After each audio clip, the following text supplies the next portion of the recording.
All right, today we are going to get our heads around one of the biggest, most challenging ideas in all of theology, hard determinism. We're going to walk through a really systematic defense of it and see how this worldview tries to answer the ultimate questions about God, free will, and evil.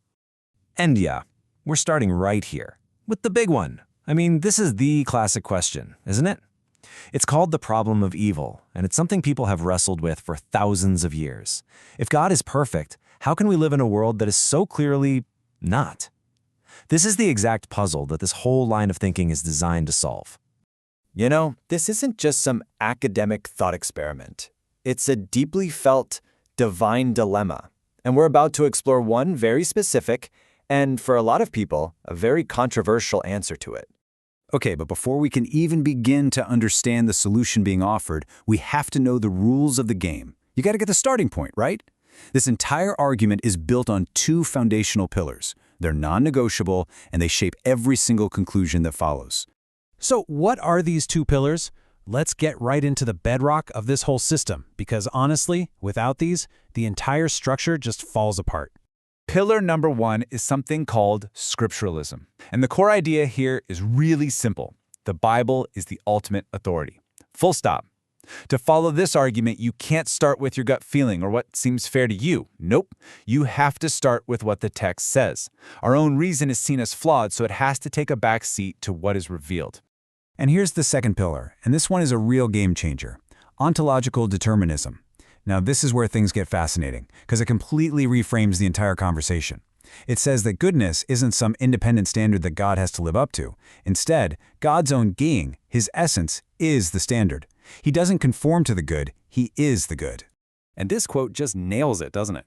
According to this view, asking, is God good, is like asking, is a circle round? It's a tautology. If God's very nature is the definition of good, then by definition, his actions have to be good. It's a closed logical loop, and it is absolutely key to this entire argument. So, with those two pillars firmly in place, Scripture as the rulebook and God as the very definition of good, we can finally look at the central claim, that God sovereignly ordains everything that ever happens. Absolutely everything. The case for this begins with Scripture, of course. Verses like this one from Romans are presented as a sweeping summary of God's total causal power over all of reality. That phrasing, from him, through him, and to him, is interpreted to mean that literally nothing happens outside of his direct, active will. And the case builds with texts like this from Isaiah, which is even more direct. Here, God is quoted taking credit not just for the good things, light and well-being, but also for darkness and, yes, calamity. For someone arguing for hard determinism, this is powerful evidence that God's sovereignty extends over everything, the good and the bad, without distinction. It's not just abstract statements either.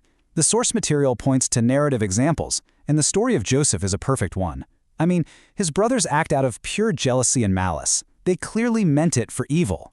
And yet, the text says right there that God was simultaneously working through their sinful actions, intending it for a greater good. So when you put all of this scriptural evidence together, the conclusion you arrive at is a totally exhaustive divine plan. We're not talking about a general guideline for history. We're talking about an absolute, unchangeable decree that meticulously covers every single event, right down to every human choice. In this view, nothing is left to chance.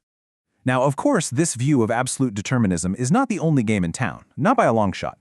And to really understand what makes it so distinct, it really helps to compare it to some of the other major theological perspectives on all this. This chart lays out the key differences with its primary rival, Arminianism. See, for hard determinism, God's decree is absolute, based only on his will. For Arminianism, it's conditional. It's based on God looking ahead and seeing who will freely choose to believe. So you can think of it like this. The determinist God knows the future because he wrote it. The Arminian God knows the future because he read it. And there are other views on this spectrum too. You've got Molinism, which proposes God has this middle knowledge, like he knows what any person would freely do in any possible situation he could create. Then you have open theism, which goes way to the other end and argues the future isn't fixed at all, so even God doesn't know our future free choices. It's a huge, fascinating debate. Okay, so with that entire framework in place, the pillars, the scripture, the alternatives, let's circle all the way back to that massive question we started with. How does this system actually solve the problem of evil? Well, the solution lies in a very, very precise distinction. The argument goes that God is the efficient cause of all things. He's the ultimate power source that makes the action happen. But the creature, the human, is the moral author of the sin. So this framework says that while God causes the physical act to occur, the person is fully responsible for the sinful intent behind it. Now, to make that a little clearer, the source gives us a great analogy. Think about a fire. Its main function is to produce heat, right? But it also produces smoke, which is a defect, a byproduct. In this view, God causes the action, that's the heat. But the sin is the smoke, a corruption of that action that comes from the creature, not from God's perfect intention. But ultimately, after all the logic and all the scripture, the argument lands on mystery. It points to the book of Job, where God never gives a neat philosophical answer for suffering. He just points to his own infinite wisdom. So the final step in this system isn't about having a perfect intellectual answer.